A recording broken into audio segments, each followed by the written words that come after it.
Assalamualaikum warahmatullahi wabarakatuh. Nama saya Novia Susanti dari Unisaduguna Cabang Kelapa Gading. Pada kesempatan ini saya akan menjelaskan 3 mata kuliah, yaitu yang pertama 1 segmentasi pasar dan menetapkan posisi produk, yang kedua strategi pengembangan produk, yang ketiga promosi dan komunikasi pemasaran. Kenapa sih harus perlu segmentasi pasar? Ya karena satu, pasar sangat beragam, yang kedua adalah pasar sangat luas, yang ketiga ya pelanggan sangat banyak dengan tuntutan yang bermacam-macam. Pengertian segmentasi pasar yaitu pemetaan konsumen yang memiliki karakteristik daya beli kebutuhan yang berbeda-beda di dalam situasi market tertentu. Nah, di sini juga ada syarat segmentasi pasar, yaitu yang ke-1 yaitu segmentasi harus bisa diukur. Syarat menentukan segmentasi yang pertama adalah segmentasi harus bisa diukur, termasuk mengukur besar dan luas pasar serta daya beli yang potensial di sana. Yang kedua yaitu segmentasi pasar logis dan bisa dijalankan. Syarat yang kedua adalah silahkan buat segmentasi pemasaran sesuai ide terbaik Anda, namun pastikan bisa dijalankan. Ini terkait dengan rencana strategi yang akan digunakan untuk membuat segmentasi tersebut. Yang ketiga yaitu harus ada segmentasi pasar yang ingin dicapai. Jika ingin membuat segmentasi pasar, tentukan dulu poin-poin yang penting yang mencapai target strategis. Pastikan target tersebut masuk akal sehingga bisa dicapai melalui sistem segmentasi. Yang keempat yaitu pasar lebih heterogen dan target luas. Silakan buat segmentasi pasar, tetapi pastikan pasar tertarget tetap luas, karena jika terlalu sempit jumlah konsumen lebih sedikit, artinya keuntungan penjual perusahaan juga sangat kecil. Ada manfaat segmentasi pasar. Yang ke-1 yaitu gagasan pemasaran lebih jelas. Nah, manfaat yang pertama adalah gagasan pemasaran menjadi lebih jelas karena sebelum mensuplai barang perusahaan sudah mengantongi data konsumen yang akan membeli produk. Nah, yang kedua itu lebih mudah mengatur produk. Dengan adanya segmentasi pasar, bisa dipastikan pengaturan produk menjadi lebih mudah karena sasaran konsumen dari produk tersebut sudah ada, sehingga pihak perusahaan tinggal kayak memasarkan saja. Yang ketiga yaitu menemukan perbandingan antar pasar. Jika menerapkan segmentasi pasar, tentu pihak perusahaan sudah mengantongi karakteristik daya beli, jenis marketing yang disukai, serta kebutuhan pelanggan. Karena hal itu, pihak perusahaan bisa melakukan perbandingan antar pasar dengan melakukan pengelompokan konsumen. Nantinya akan muncul hasil perbandingan kelompok mana yang lebih banyak membeli produk dan yang tidak.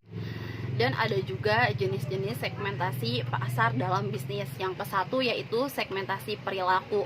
Sesuai dengan namanya, segmentasi perilaku adalah pengelompokan konsumen dengan ditinjau dari perilaku terhadap produk yang ditawarkan, yang termasuk ukurannya di dalamnya adalah pengetahuan, loyalitas, idealisme, serta respon konsumen. Contohnya yaitu jika menjual perlengkapan bayi, silahkan tawarkan di media sosial daripada di toko online, karena respon konsumen lebih cepat dan ada loyalitas pembeli di sana. Yang kedua yaitu segmentasi psikografis. Nah, segmentasi psikografis ini adalah pengelompokan konsumen dasar kesukaan dan ketarikan mereka pada produk tertentu. Bisa juga diarahkan pada konsumen yang menekuni suatu profesi dan hobi yang khusus. Nah, kayak contohnya segmentasi ini adalah memasarkan buku pada grup atau kelompok pencinta baca. Contohnya selanjutnya ialah menjual alat pancing kepada orang atau kelompok yang memang suka memancing. Nah, yang ketiga yaitu ada segmentasi geografis. Segmentasi geografis ini adalah konsumen atas dasar keumuman sesuai usia, gender, pendidikan, pendapatan, dan selainnya. Sekalipun kesannya mudah, tetapi segmentasi semacam ini membutuhkan kejelian karena faktor keumuman konsumen lebih luas dan perlu dianalisis yang lebih cermat untuk menentukan kelompok pasar yang tepat. Nah, yang keempat ini adalah segmentasi geografis. Segmentasi geografis ini adalah penentuan kelompok pemasaran dengan berdasar pada tempat tinggal konsumen.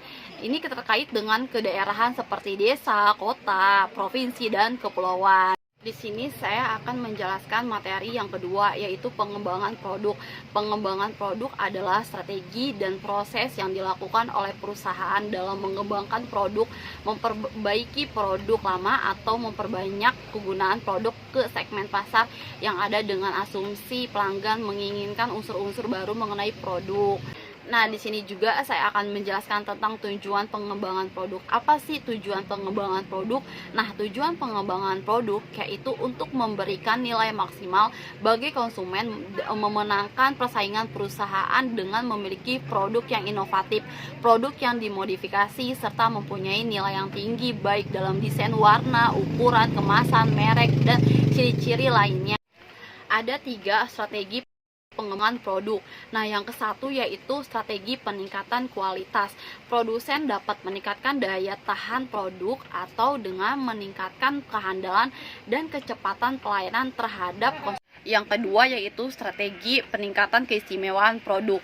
Ada 4 indikator yang dapat meningkatkan keistimewaan suatu produk, seperti kualitas bahan yang dipakai, yang kedua yaitu keanekaragaman, yang ketiga yaitu kenyamanan dalam pemakaian suatu produk bagi penggunaan dan aksesoris tambahan. Nah, yang ketiga yaitu strategi peningkatan gaya produk. Produsen bisa meningkatkan nilai suatu produk dari segi pemilihan warna produk tersebut, rancangan atau desain yang menarik, dan yang terakhir adalah kemasan yang dapat memberi nilai tambah bagi produk tersebut. Dan ada juga tahapan proses pengembangan produk. Nah, yang ke-1 yaitu analisis kebutuhan pelanggan. Nah, analisis kebutuhan pelanggan ini merupakan titik pendahuluan untuk pengembangan produk, baik untuk pasar domestik ataupun global. Nah, yang kedua yaitu pemunculan gagasan.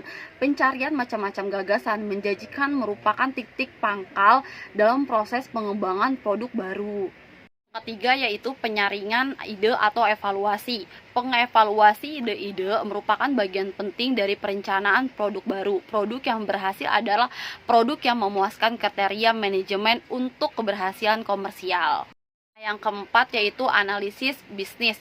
Analisis bisnis ini untuk memperkirakan penjualan perusahaan, dapat melihat angka penjualan historis produk sejenis dan melakukan survei untuk pengetahuan opini pasar. 5 yaitu pengembangan strategi pemasaran. Tujuan pengembangan strategi pemasaran yaitu penyempurnaan rencana lebih lanjut pada tahap-tahap berikut, yaitu bagaimana strategi pemasaran untuk mengenalkan produk baru ke pasar.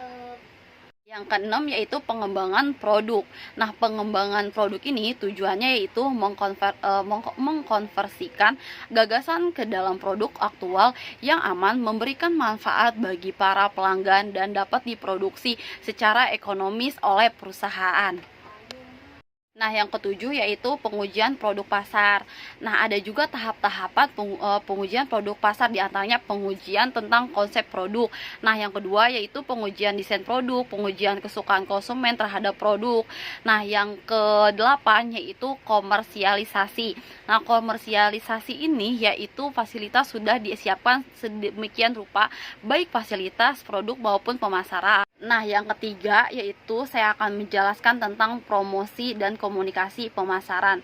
Apa sih promosi? Promosi ini yaitu untuk meningkatkan penjualan. Namun tentu saja harus diketahui dulu tentang pengenalan produk ke masyarakat. Tidak hanya itu, promosi harus fokus pada upaya menciptakan ketertarikan masyarakat menggunakan produk yang Anda tawarkan. Cara yang dilakukan bisa beragam, seperti beriklan, menggunakan influencer, menggelar suatu event, dan lain-lainnya. Media yang digunakan pun bisa beragam. Cara promosi paling efektif di era marketing 4.0. Yang ke-1 yaitu memberikan diskon atau potongan harga. Seperti kalau kalian pergi ke mall untuk membeli baju atau celana dan berbagai macam lainnya, seperti barang-barang apapun yang di mall, pasti kalian akan melihat diskon 20% atau potongan seharga 100.000, dan itu untuk menarik pelanggan atau customer untuk membeli produk yang dijual. Nah, seperti itu. Yang kedua ini yaitu membebaskan biaya kirim barang kayak free ongkir. Contohnya seperti Shopee. Shopee kan biasa gratis ongkir. Karena itu jika Anda menggunakan free ongkir, konsumen akan tertarik. Alasannya konsumen tidak hanya mendapatkan kemudahan, tapi juga value lebih saat berbelanja produk yang Anda tawarkan. Itu. Nah, yang ketiga yaitu menawarkan cashback.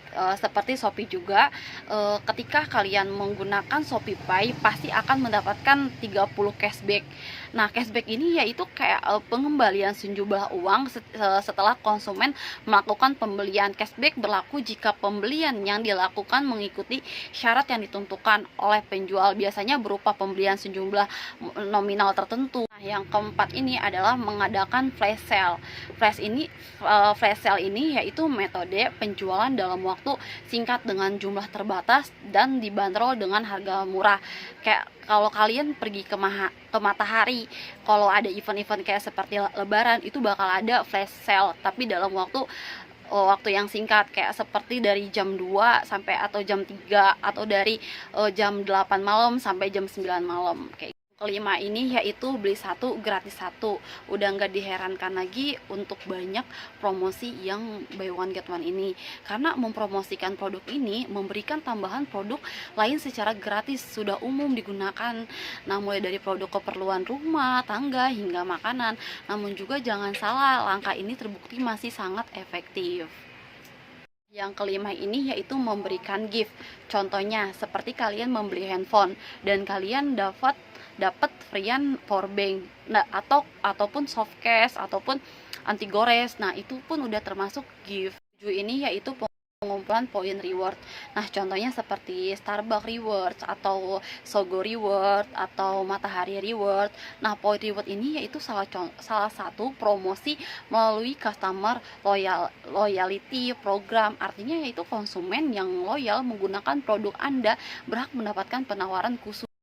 Nomor 8 yaitu membagikan voucher atau kupon promo. Kayak contohnya kalian belanja di Sogo nih, belanja dengan harga 1 juta. Nah, kalian bakal akan mendapatkan voucher. Vouchernya itu kayak semacam 100.000 atau 200.000.